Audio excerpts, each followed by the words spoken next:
Hello, guys. This is video number 3 in the 2024 Electoral Politics series of videos. Today, I'm going to give you my objective view of Vivek Ramaswamy. Now, Vivek is a son of immigrants and was valedictorian in high school.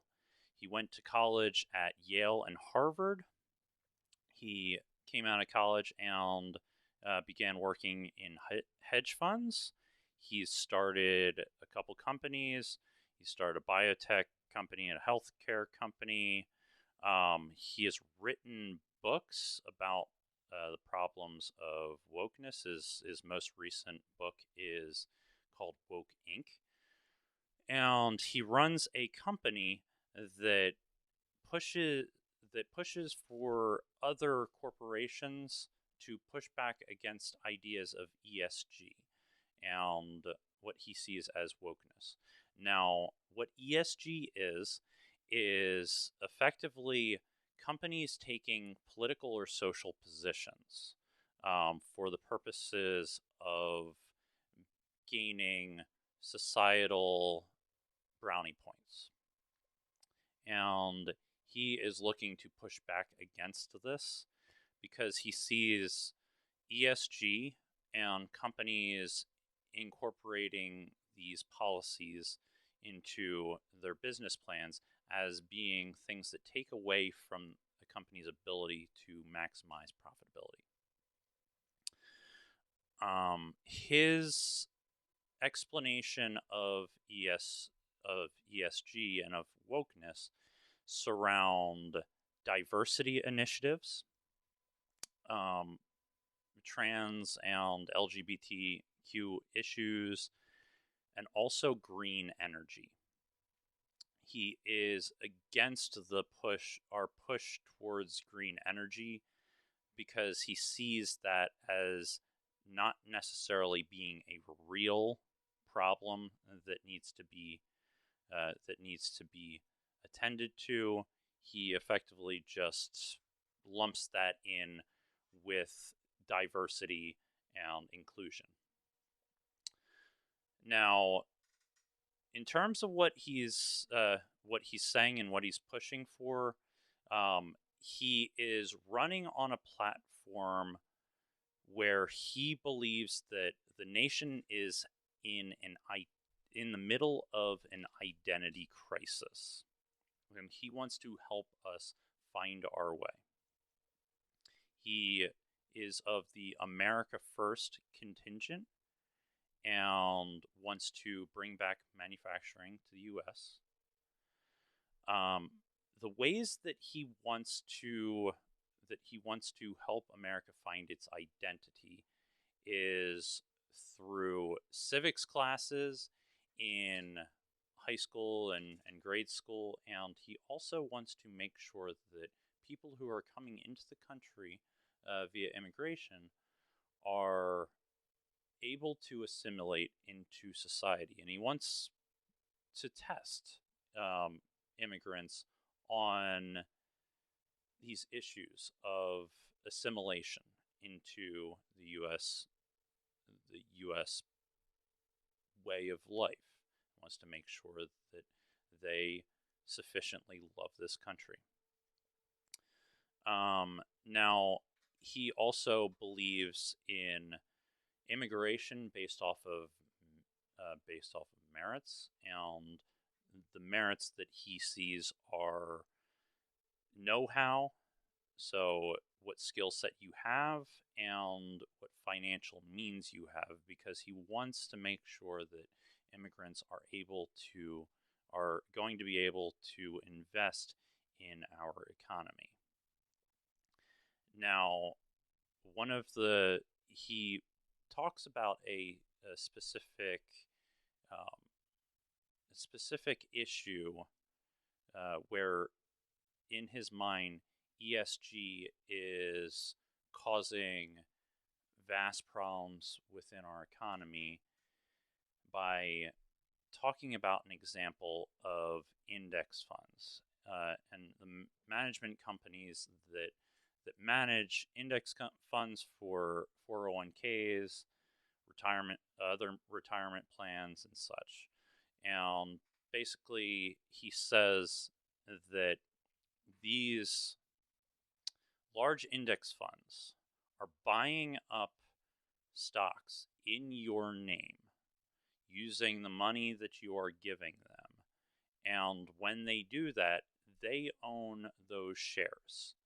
What they are doing with those shares are using them as votes on the boards of those companies. And then, because of that, they are pushing for policies that, that, as he says, are woke in nature and these ESG issues of diversity training, issues of green initiatives, and he sees these issues as being contrary to the idea, the point of what these companies are supposed to be about, and in his eyes, that is to maximize profitability.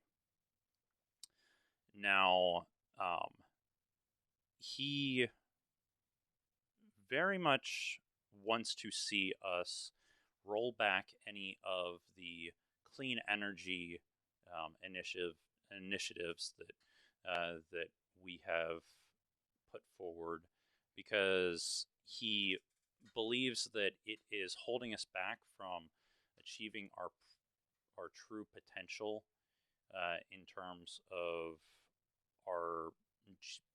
Basically, he wants to unleash the American GDP, and he wants to do that by drilling, by fracking, by doing more and more coal. He wants to open more coal power plants, and basically just kind of continue and even increase output of fossil fuel extraction and usage, because in his mind that would be something that would make us more profitable and increase our GDP. As I said, he also wants to bring manufacturing back to America, and he sees that as being another thing that would drive our GDP, and he sees that sort of, in his words, supercharging of the GDP as being a way of fighting back against debt and deficit. In terms of policies that he supports, he wants to. So his idea of the U.S. government is a very libertarian idea of it. He wants there to be much smaller government. He wants to get rid of the Department of Education. He wants to get rid of the IRS. He wants to get rid of the Nuclear Regulatory Commission and the ATF, which is the department that regulates alcohol, tobacco, and firearms. As you can probably guess, he wants to get rid of ESG. Now, a couple things that people are gravitating to him because it really comes down to his sort of outsider panache. The fact that he's saying things that other people aren't saying, some people find to be refreshing. In other cases, people are coming to him because he generally has a anti-censorship view of the internet and social media. He wants there to basically be no censorship authority on Twitter or Facebook, and he wants the people to actually hash it out themselves and use social media as the free the free town square as it once was slated, and basically going back to the original idea of the internet. Some things that people may not like about him are the fact that he is very much pushing back on the advancements that have been made in clean energy and green initiatives, and wants to roll back any renewable any headway that we've made on getting ourselves to a more carbon zero future.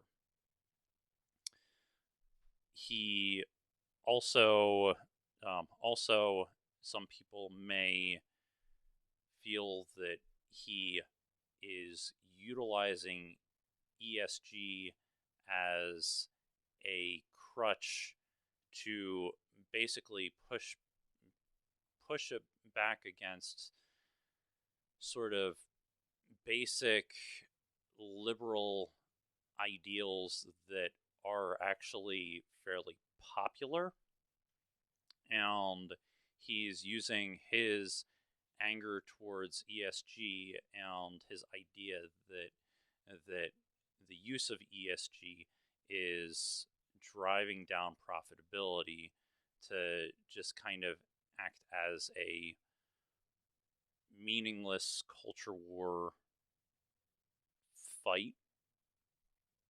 So those are a couple things that people have been talking about in terms of critiques against him. That being said, that's the basic gist of who Vivek Ramaswamy is. And with that, I'm going to wrap this up. I'm going to be doing some videos coming up about Delaware politicians as well. But this series here, I'm going to be going back and forth between Republican and Democratic candidates. Now, there are only 3 Democratic candidates, and there are a lot more GOP candidates. So I will eventually be going back and forth between GOP candidates and third-party candidates. But the idea is to give a basic analysis of every single candidate that is running. As I said, I'm going to also be doing analyses of Delaware politicians, and if you guys have any specific questions, I will be reaching out to some of these candidates directly with specific questions that I might have, or that anyone who comments on this may have.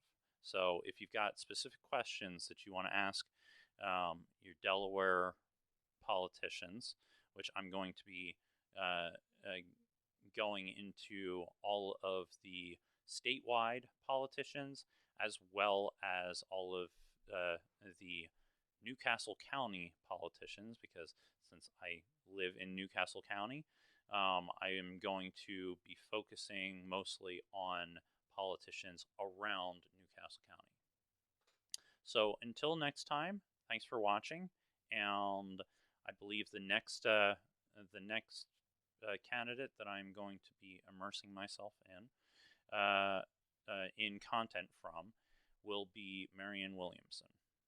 Take care. Thanks.